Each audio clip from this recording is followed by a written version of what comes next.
The arthritis in his hands made drawing his weapon slower now, but Harold Martinez still remembered every protocol he'd learned at Quantico 40 years ago.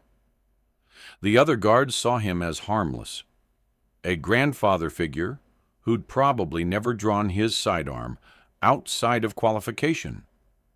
What they didn't know was that before he became a Pentagon security guard, Harold had been Gunnery Sergeant Martinez, Force Reconnaissance Marine. And tonight, when 4 professional killers entered his building, they were about to meet the ghost of Fallujah. Welcome to the Silent Heroes. Before we begin this story of hidden valor and forgotten warriors, tell us in the comments from which city in the world are you watching this video today.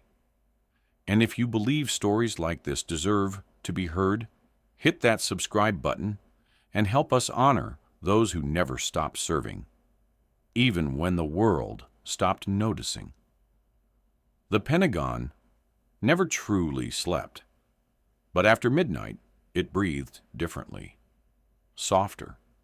The daytime rush of briefings, generals, and classified conversations faded into the gentle hum of ventilation systems and the distant click of Harold Martinez's footsteps echoing through empty corridors.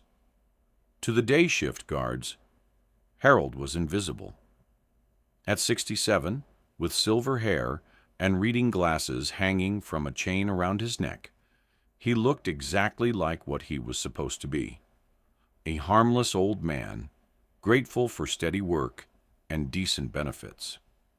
They called him Pops when they bothered to acknowledge him at all, joking about how he moved slowly and probably couldn't chase down a jaywalker, let alone a real threat. What they didn't see was how Harold's eyes never stopped moving, cataloging every face, every anomaly, every change in the building's rhythm.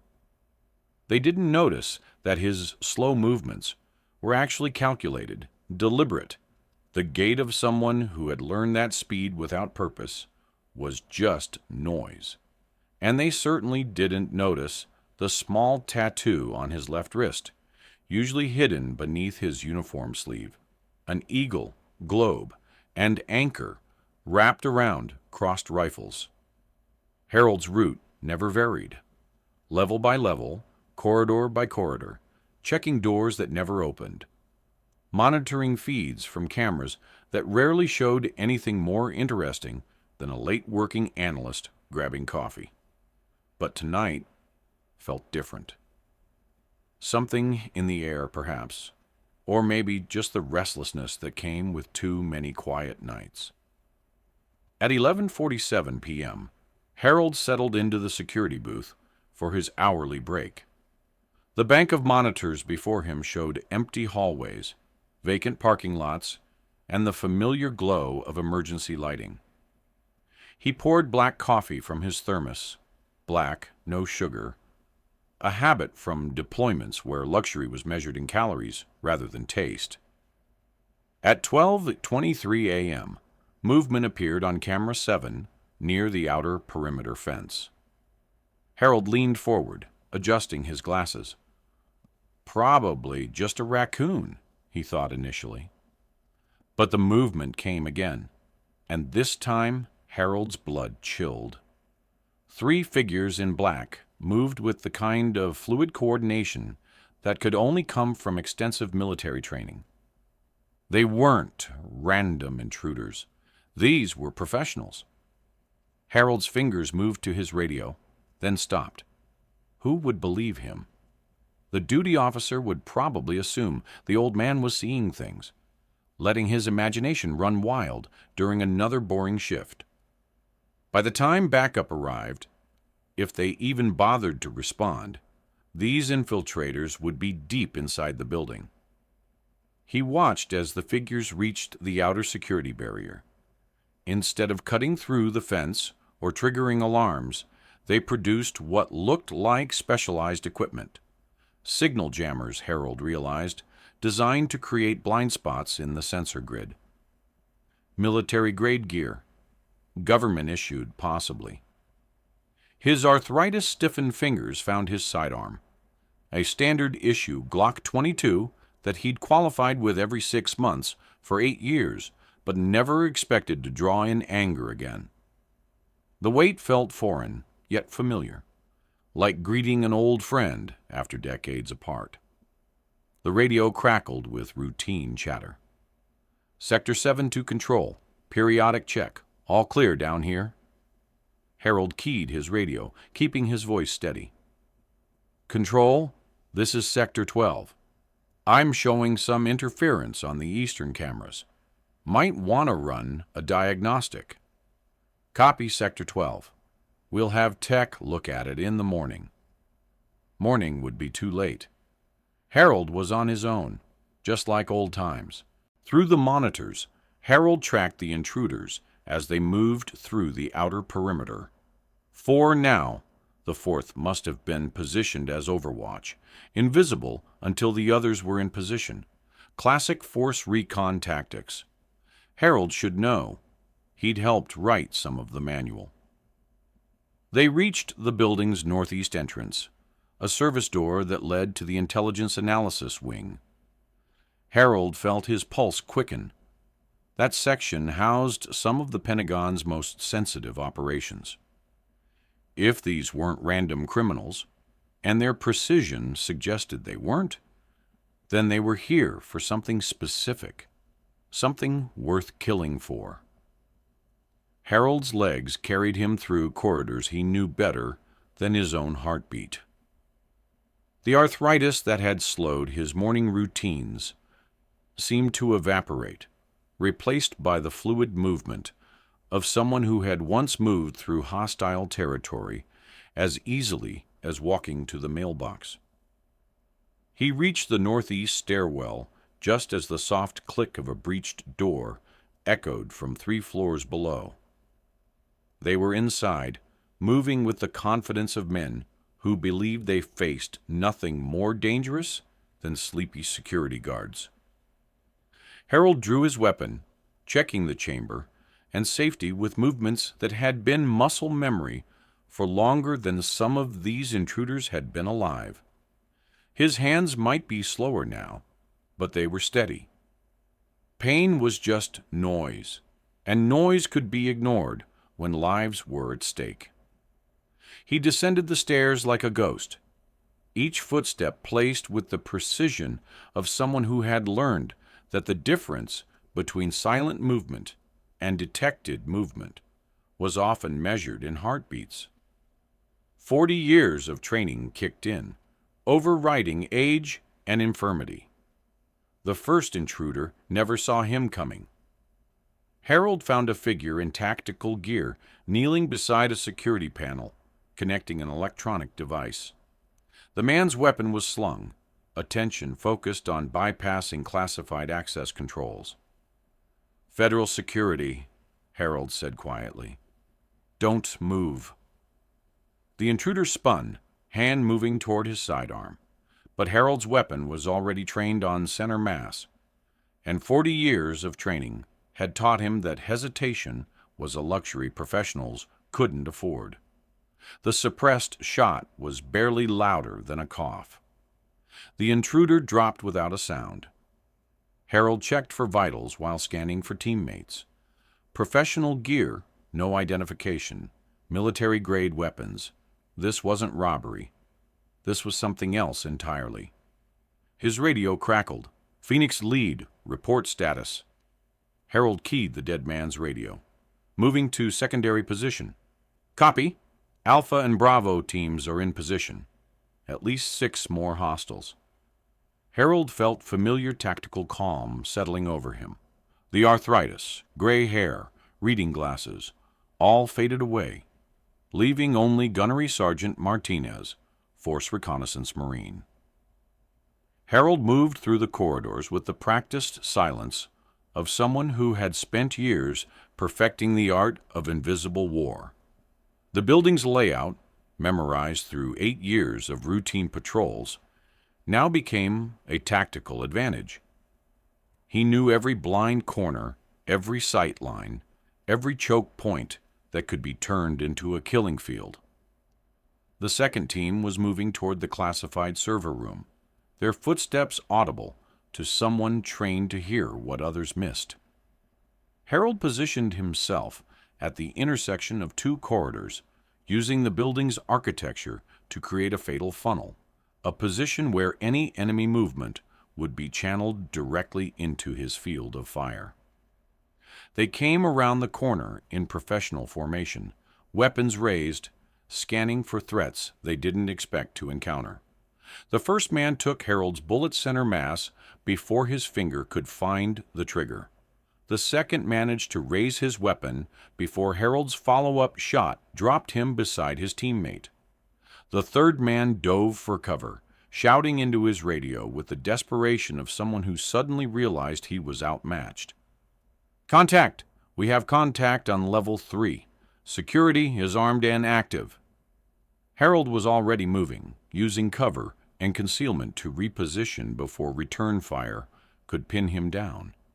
His body moved with an efficiency that surprised him, muscle memory overriding age and injury, carrying him through tactical movements he hadn't performed in years but would never forget.